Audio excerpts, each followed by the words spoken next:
I mean, Min Min isn't there the whole world or the whole thing in Japan where they were playing offline for a little bit and they were talking about banning Min Min just because some people were placing so high with her and they were just losing viewers on Twitch because no one wanted to watch it. It was an ordeal apparently. But neutral, that's our. Yeah. Speaking of neutral, we got neutral starting off here between Linus and Goma. Both of them using that random button to find out who they're going to be. Of course, Linus comes out with trying to do his best Copal impression here, gets the giant alligator. What a matchup. I don't know if I ever thought I would ever be commentating a K-Rool Bayonetta matchup ever in my commentating career. But here we are. Welcome to the Wi-Fi era. I think he was like, oh, how does this uppy work? Got away a little bit free, landed on that top platform. Goma not able to chase him down, but here we are dancing around neutral, get the grab in the center stage. The parry, how's he going to finish it off? The tilt, not going to be enough, but now he tries to play advantage, throwing those projectiles out there, putting that wall on best he can. Yeah, and the scariest thing about this matchup for Bayo is that you can't really rely on the Bass Within or Wish Time that much in this matchup at those kill percents because K-Rool has that grab confirmed, so you have to be careful with your spacing against him. I think Bayo's one of the tougher characters to get if you push the random button and you don't know how to use Bayo. That's one. Then you start to talk. Just teach that. Good job. Yep. But I mean, Bayo is one of those characters that relies on such technical ability, so much labbing, so much time playing them, and even those players who can knock you 73 times, take you to the ceiling, still have trouble killing sometimes. So to bull around random and then try and figure it out, I don't think it's the most fun thing in the world. Yeah, I mean, especially against K-Rool because it's like several of his moves have that belly armor. So even if you get the hit, they don't work half the time because, I mean, we saw when Linus was off stage there for a little bit, Goma was trying to go out there to hit him, but that belly armor when he threw the crown, for example, just kept him safe. Max stage, a little bit of aggressive recovery, getting off, throwing that crown right away, but the forward throw not going to be enough. Dodging through those heavy bullets. There we go. Missing a ledge with the recovery. Hawk has a little bit of a whoopsie-daisy moment right there. Going to cost him the stock, but up here still in percentage. And based on how long and how high in percent he got in that last stock, I'm sure he's still feeling fairly comfortable here. Yeah, I mean, living to over 200% against any character is definitely a nice thing to feel when you're trying to keep your characters alive. So he's definitely doing a good job right now, though, just using these projectiles to Goma off the ground as long as he could. Gonna grab that barrier again, and good read right there to finish off that stock. Goma goes through the roof, and there goes his second stock. How many hits that thing land? At least 8, I think. Yeah. This is why you don't jump back up into the bolts when you're getting hit by them. Right.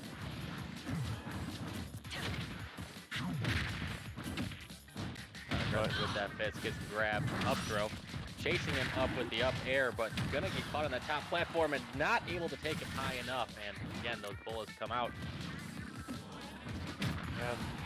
And Linus is just able to get off these ledges really easily against Goma. It feels like the recovery hasn't really been contested at all by Goma when you think about it, because there's not really too much Bayonetta has once K-Rool goes low. Around a little bit, throwing out a few aerials, try to test the waters here. Oh, back air. Speaking of back airs, dropping down and getting that one, but the problem is trading with that crown throw. You don't have a crown, buddy. You got to put it back on. Oh, the roll through it. I probably just barely missed that down smash there. And this has just been really clever usage of that crown armor. That was Linus. But yeah, great confirm from that down air to hit the up air right afterwards. Finishing off the first game of randoms here. And the crazy thing is that he only took one stock from Linus, didn't he? Yeah. I bet you, if we go back and look, but I think adding it up in my head, it's at or higher or very close to 400%. 400 damage he probably put on him and only managed to take one stock. Yeah. That is Bayo in a nutshell. Like, I guess that's what happens when you play Bayo and you're playing against a heavy, and especially if you're not super comfortable with Bayo. I mean, he pulled it out in a random. As far as I know, Goma's not someone who has a lot of Bayo experience, and I mean, it shows. It's tough to find those kills when you know how to use Bayo, let alone when you're just trying to figure it out on the fly. Yeah, and I mean, against a heavy character as well makes that just so much more difficult. Right. It's like when you're playing random, you're just like, please just give me one of those characters where my fundies can get me through. I don't think Bayo's not really one of those. No, you got to know how to be able to do the combos in order to be able to get that character to function right. On the other hand, I think you can get by with the fundies with the K rule. I think that's what we saw. Absolutely. So right now, both players just going through that picking process, figure out where we're going to be going next. But with randoms, it's like, oh, it doesn't really matter. I was watching the Tri-City stream yesterday, or a little bit, and I was like, God, I forgot what the character select screen looked like. Like, I forgot. This is weird.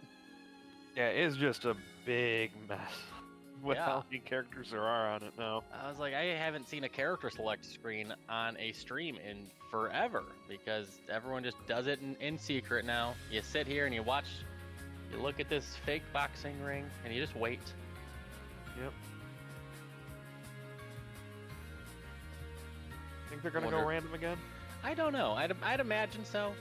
I can't imagine either of these two players are, at this point, if you went random first, you probably agreed to go random, and it's like I can't imagine either of them are so competitive at this point where they feel like they have to make it further, and there it is. We're gonna see some more rando.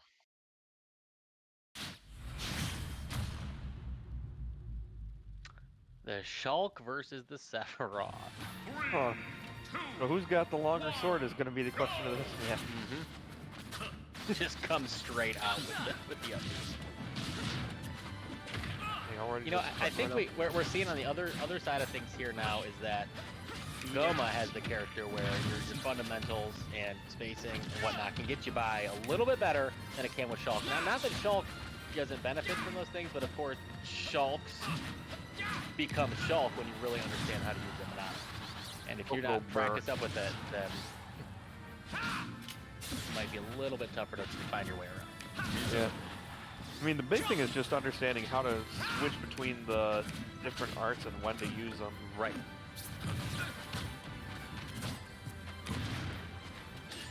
But I swear Sephiroth has one of the better nairs in this game, just because of how fast it comes out. Well, that is a lot of rapid grapes.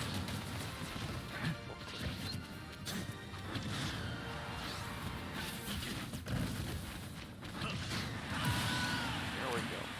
It's a dash attack finally taking off the first stock here. 87% on him, and he comes out off that spawn platform and gets the smash attack right there and ready for it. But gonna outlast it is Gomakenpi, and just the spacing game, like you said, who has a longer sword? And Sephiroth has been proving to do that so far. Linus having a little bit of trouble finding his way in past it. Yeah, I mean, those F-tools just cover so much space in front of him. And it seems like Linus isn't going to make back to the stage, but he is trying to use these platforms to act like a staging ground as he tries to get in against them.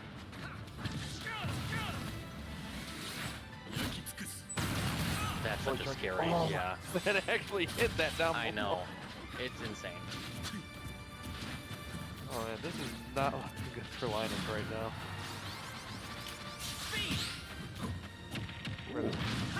This set is clearly going to be determined by the whoever's got the better RNG.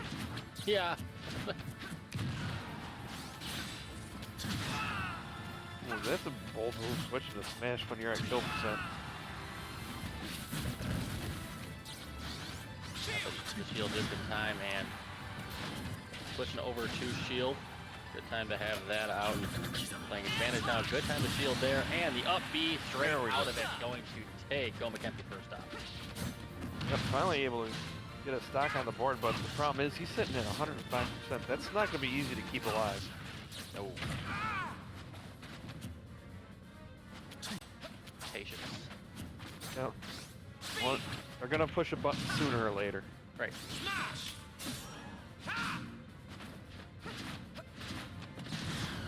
The counter pick here, Hawk did. He tried to go to Lilac. Random. Yeah. Alright. I mean, hey, you never know. Stage Right. 6 might come in handy. Whoa. Yeah. All that out. Gotta watch out for that. Yeah, quick up tilt, gonna finish that one off, and we're going to game number 3. It guarantees at least a game number 4 in this set. Everyone remember, everything here on stream for the rest of the tournament is going to be a best of 5.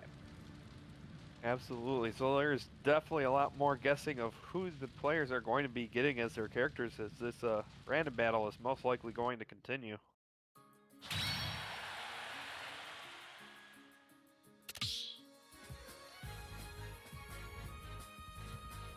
The hardest thing about talking about random matches is you can't really talk about building up the character matchups because the characters are changing every time. Right.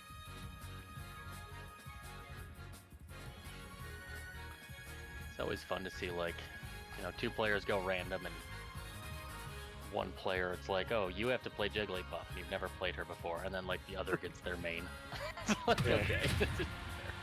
This is really where you find out if you know the player matchup instead of the character Right. matchup. Ooh, the coveted Robin Pac-Man matchup. Back to Lilac. Definitely something you see, you know, a little bit more in these Wi-Fi eras at least. Linus just goes off. For a second, I thought Linus was like, nope, I'm not playing. You can have it. I'm done. I'm not playing. Man, why would you not want to play one of the best rushdown zoners in the game? Right. I'm not gonna lie, I actually love watching a good Pac-Man. The way they use their tools is nuts. I mean, they've got the full kit because they got the items for zoning. They have the quick frame data for their aerials to allow them to have an approach or neutral game if they want it. I mean, they've got everything you can need. And they have grab now, that's the biggest thing. Yeah. Grab with the good distance to it and just the longest amount of frames to grab anyone ever. Gotta catch him with that Arc Thunder, but Linus staying up high, just falling down back air, going to connect with him, and at 106% for Goma, only 68 on Linus. Looks like they're dancing around a little bit. They're gonna connect him, get hit by his own fire hydrant, just barely falling out of reach of the Arc Thunder. Nice to get that tilt to hit him off the ledge, but not going to be able to find it. It's a lot harder to get your opponent on those ledges with this lamp. I love seeing like these zoners being played by people who, you know, players who really don't play them too much, but like understand the game and have seen players play them. It's like you saw Hawk there, like, or Linus like, oh, this is where I throw key out. Okay, I missed terribly, but I know I'm supposed to do that. Just don't know how to do it. You know? The choice with the right idea, wrong Right, execution. exactly. And then throwing We're seeing the same thing with the arc fires. Yeah, it's just like pretty sure this is where it's supposed to go. Don't know how. I mean, that's definitely one of the harder things to factor in with certain items for these characters is these little slopes on the edges because Pac-Man's all the way on the left and he uses an item that has no bounce or just goes straight. It'll just hit that floor and do nothing for him. Oh, did he just footstool him? No, he stole the trampoline. Oh! He went down there, got the last bounce on it to turn it red, and when Linus landed on it, there was no trampoline to be had anymore. That big brain play right there. Yep. Just like in Mappy, you gotta keep an eye on how many bounces are left on that trampoline. Comes up, fight through that fire hydrant, and just using 11 sword to continue to put on some damage there. Linus going to miss the grab. A lot of dancing around, jumping around here in neutral to try and figure this out, get these characters down. Yeah, Linus definitely using Pac-Man as more of a rushdown character, which, I mean, Pac-Man can fill that role if he wants to with his kit. I mean, against a character like Robin, it's definitely going to be a challenge just to get near him. Yep, once again, throws fruit into the stage. Needs to stop doing that. Take a step forward. There you go, take a step forward. Threw it on the ground.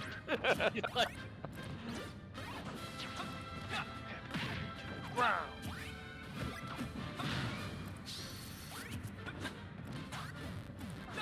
I mean, all things considered though, Linus has been doing a good job with Pac-Man just being able to stay mobile and get around a lot of these tools that Linus has been trying to use this Robin.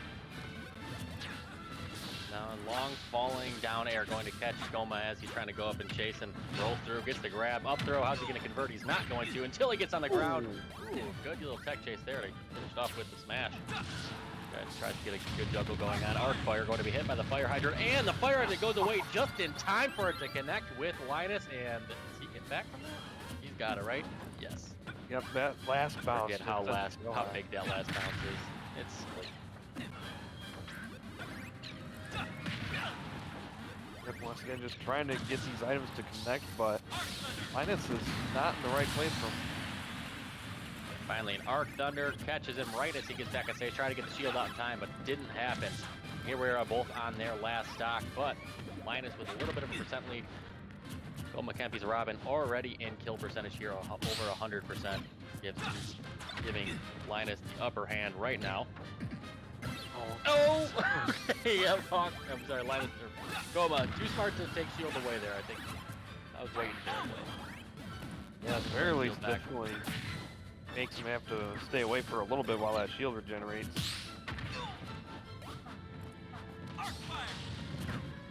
I do like to follow up to that Linus has been doing. Even if the item hits the shield, he'll still be there nearby to try and threaten. Either an aerial afterwards or a grab. That, I think, kind of goes to the kind of the rushdown mentality that we've been seeing from. And from what we saw, it looked like it was Linus's game to take. Goma has a little bit of a comeback here. Very much in a last hit spot though for Goma. And with that key in his hand too. Oh, yep. There it is. There it is. Just have to threaten an air in front of him enough times, keep him on the ground. I'm gonna throw this key at you. Up, not yet, not. Oh, maybe. Up, eat it. And that's the scary thing because he had been baited into shield enough times that his shield was already at least 2/3 health. So if that key hit, it could have been very close to breaking. Yeah.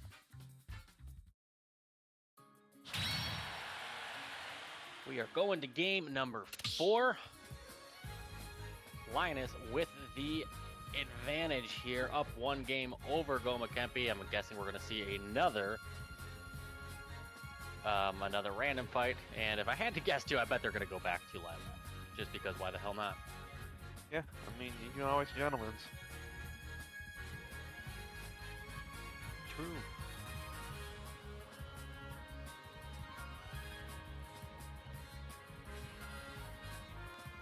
You could, but I forgot about that. Yeah, Smash GG won't let them go back to Lilac, will it? Oh, that's disappointing. I know. They could use the chat box, though. Yeah, that is true. And we have the technology. We have the technology. We can build it. We are the factory.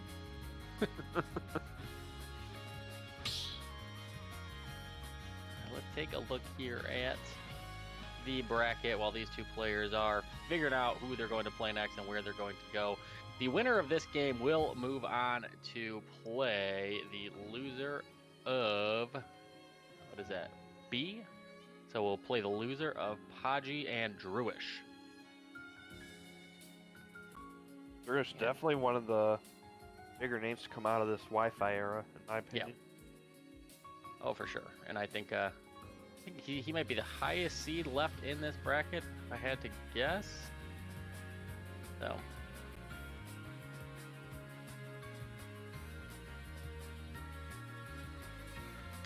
I'm not sure who the next match is on stream. KJs, you got an idea? Next up, we are actually going to have David versus, of course, Ducks. That's who we're going to be seeing up next. The other side of losers. But getting back into this matchup, we're going to FD. You're going to see a little bit more random. We're going to see Gomakenpi's Captain Falcon versus Linus's Pichu. Talk about some fast characters just to come out. So. Yeah, let alone characters that can keep an eye, because if Falcon gets a raw hit on Pichu, that little mouse is just gonna go absolutely flying. But at the same time, if Linus can get Goma off stage, Pichu just has so much to be able to give Falcon.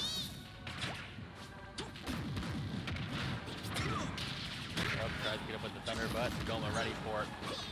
Falling down with the nair, gonna bring him back down. Tries to get the thunder jolts going, keep a little bit of spacing going in, and still being real aggressive. Yeah, I mean, with that kind of speed, you can definitely afford to be in the face of your opponent. But nearly falling off of that downer spike.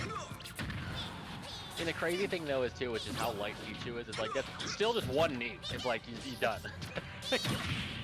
You're like a backer at this point. Ooh, an off air is almost up enough. air, even like also like straight on the shield, depending on where you're on stage. Like get caught with an up special, with an up B. There's trouble there too. And there it is, back air, going to finish it off. And just from what looked like a Pichu pummeling, the first stock actually gets taken by Gomakenpi.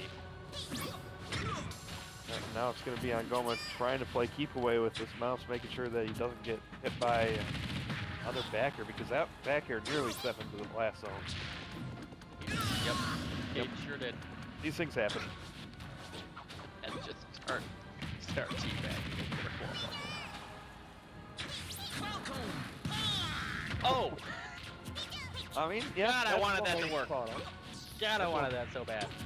I mean, that absolutely would have killed, no question. Oh, yeah. Can you think of a more ridiculous move in this game? More Lock Punch?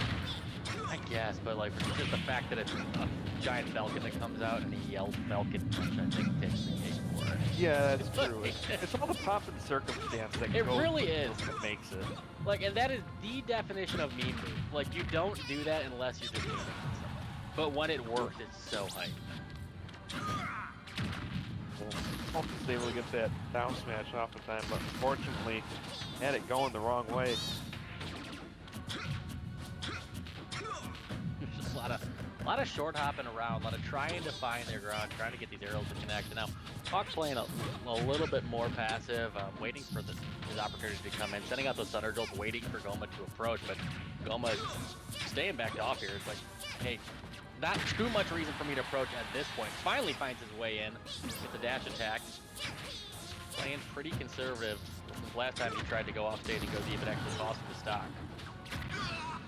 Yeah, and I mean, we'll see if he ends up going back off stage anymore this set, but right now the challenge is just playing keep away with Pichu, avoiding those thunder jolts, making sure that there's no setup here. Another back air buff from across the stage, not going to be able to knock him out. I mean, there's been some good survivability coming out of Goma right now. Little tilt action, gonna finish it off. But, man, keeping that Pichu alive to what? It was like 120? Yeah. I mean, that's definitely a feat in itself. On a character that packs as much heavy hitting power as Falcon? Yeah. Good work. Down there gonna connect, and that just sends him straight to the side. Still 60% on Pichu, not a spot you want to be at. And a couple of good rolls towards that Captain Falcon. I thought we were going to see a knee. The knee did not come out. He's not able to connect in the back air. And a few down tilt, try to poke through that shield. Linus not able to find his way in. Goma gets a down air, able to convert it to an up air, juggling that Pichu for a second. Finally, before Linus able to find his way back to the ground. A little bit of a trade, sends them both flying opposite directions, and we're back here in neutral. Forward throw gonna leave Captain Falcon there on the stage with stage control, but Pichu able to get back with the goal. There's that up B, like you said, anywhere on the stage. Yep, anywhere. That is such a good out of shield move because it's essentially a free grab, because it doesn't matter if your opponent's still in shield. You use that, you're going to be able to connect with them. Game number 5. This might be the longest set we see here on stream with game 5 with randoms. You know, when both players are playing characters they don't know too well, it's always going to take a little bit longer. So yeah, it seems like the odds were against us in having a randoms match go by quick. Yeah. But the big question is, who is going to have the better odds of getting a good character for this final game? It's a good question. So the way it works, so I think, so Goma won, so he has to choose his character first on Smash GG. I would just love to see the total D move from Linus. Like, okay, you picked random, I'm gonna pick my main. That would be the play. 2 question marks to go into game number 5 to finish it off here. Winner continues in this bracket. Loser goes home and does not see any more bracket time in Smash and Social Distancing. As we are in the finale, going to Pokemon Stadium 2, gonna see Hawks, sorry, gosh, his dang name, Linus's Samus versus Goma's Ice Climbers. And Ice Climbers is definitely one of those characters that you need to put a little bit of time in to understand how they function. Yeah, again, characters that can be pretty mediocre if you don't really know what they're doing, but man, if you know how those desyncs work and your opponent doesn't know what to do, it is deadly. Absolutely. Well, right now, like, Linus has the absolute right idea with Samus, and that is just charge shot away. Falling forward air, gonna connect as Linus tried to as Goma tried to find his way on that platform. Keeping these two separated a lot of the time. And ready for that one, that charge shot hitting on that shield. Oh, and this chases him and then just takes Nana and goes, see ya. That right there is the perfect situation you want if you're ever up against Ice Climbers. Being stuck in the middle of them, because you know that Nana's not going to be attacking you as she tries to get back to Popo, so you get to just keep them separated indefinitely. Yep.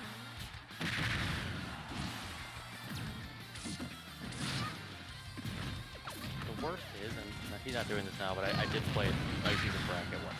Like, there's a special place in hell for people who play characters like Icy's, who play the skin that where Nana looks like Popo and Popo looks like Nana. That's the worst. Yeah, it's like the same thing with Pyra Mithra. Although it's not as bad, but like if you just switch their colors, so Mithra is Pyra, Pyra is Mithra. Why is that even an option? They do it.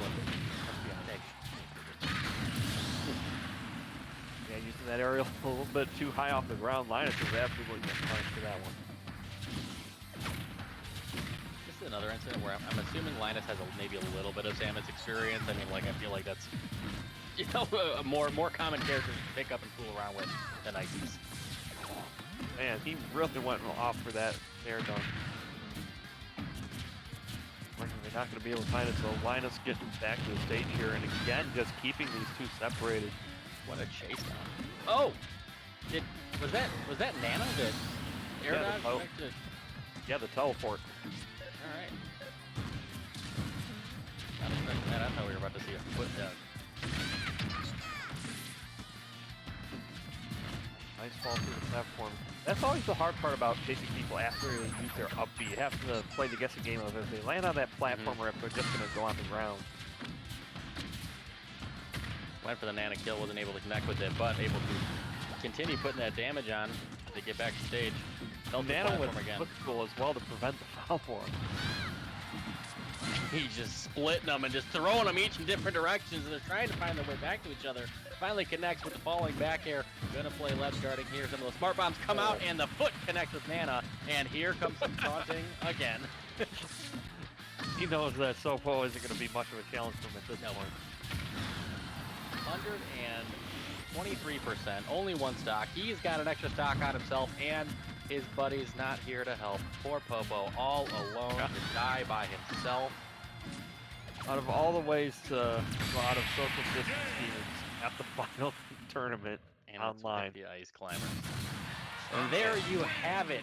5 random matches in a row. Linus is going to pull off, come on top, and beat Gomakenpi. He is going to continue, and he will face the loser of Paji versus Druish. But before that, we are about to see David versus Dux. So David has been a pretty good force to be reckoned with on Wi-Fi, too. Yep.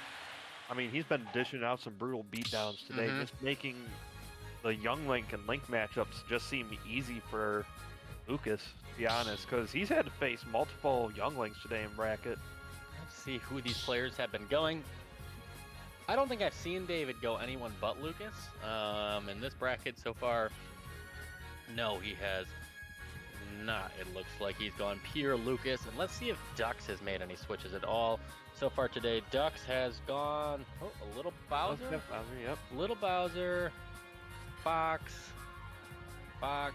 More Fox. Fox. Okay, so I'm guessing we're going to see some Fox in Lucas, but you never know. We might see more random. Who knows?